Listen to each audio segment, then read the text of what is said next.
lot of us are being forced into solitude right now, in our homes, apartments, wherever we live. But we're also being forced into solitude in our own minds. Life is the most brutal endurance sport of all time. And that's what we have to love about it. We have to flip it on its head and love the fact that life continues to attack us. There are no timeouts. You have to be that person who's always prepared. But the solitude right now that a lot of us are dealing with is what we don't want to deal with. It's the fact that we have to think about all these things that we don't like about ourselves. We like to use life as a big escape. That escape is not there anymore. All these distractions that we use, they're no longer there. Stop looking at me or other people out here to be the hero of your story.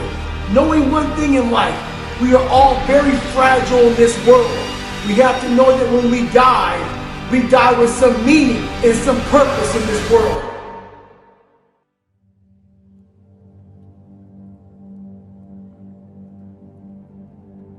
What do I think of people that say, find your passion? I will say they mean very well, but they don't understand what passion actually is. So I think because a rare breed of individual develops a passion when they're young, they then mistake it for, I found my passion, but that's not really true. Every day you just get up and I don't fear anything, but I worry about everything. And the day you stop worrying in good times, the paddle will get your behind. And so as great as things are in life, I know you're only a few steps or a few incidents away from something bad happening. You can never forget it. The real ballast for you emotionally and ethically is that you want other people to be happy. You want them to have beautiful lives. You want them to realize their dreams. You realize that there's the sense that there's a zero-sum contest between your well-being or your happiness and others. It's not transactional. You realize that that is actually a state of being. That's the way that could be the default state of your own consciousness if you could only locate it. To see these negative thoughts, objectifying them and calling them demons, because then we no longer have to own them. It's very different to try to will yourself against yourself, because a lot of times that's what it is. It's like you're fighting against yourself. But if you recognize that these thoughts come from without, that they don't belong to you, right? You can project your energy out at the entity that keeps knocking at your door. It was just a God-given gift. But also remember, I didn't get a lot of those other gifts. Don't ask me to play that guitar. Don't ask me to sing you a song. And don't ask me to draw you anything.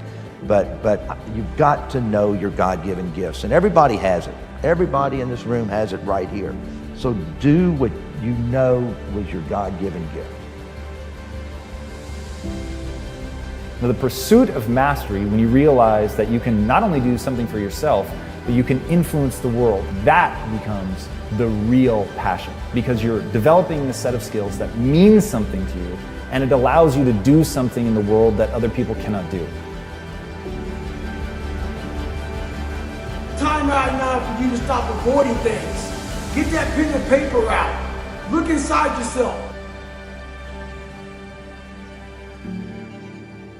If you're just serving yourself, I don't think it will ever be quite the optimistic, uplifting, self-continuing thing that it could otherwise be.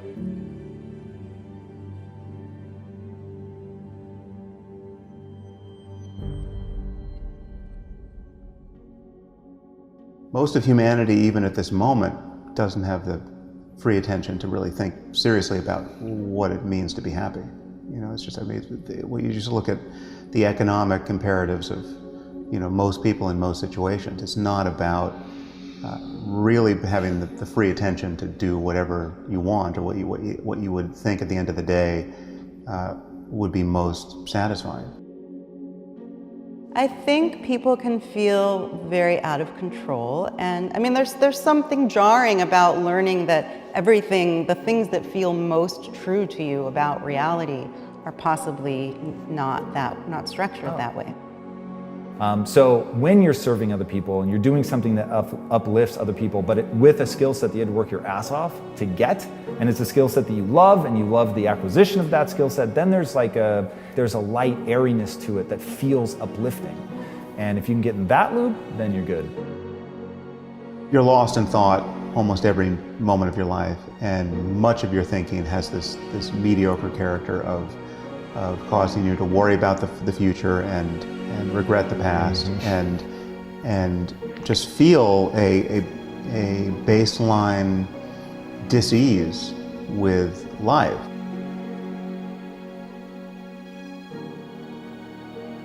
Just the little bitty things.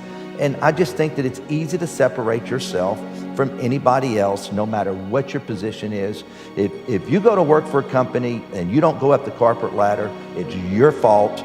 Nothing goes unnoticed, okay? And I tell people that all the time. If you want to separate yourself, it's easy to do because somebody above you is going to notice it. Your peers are going to notice it. It is easy to separate yourself from anybody else.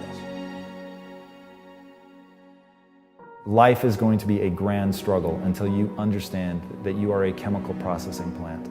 And once you understand how to take control of the chemical processing, and then you can do virtually anything you want. You can create desire, you can stay focused, you can improve, but you really do have to put yourself in a position to adapt or die. Your body has to believe. Those are my two options, adapt or die. And then it really will adapt.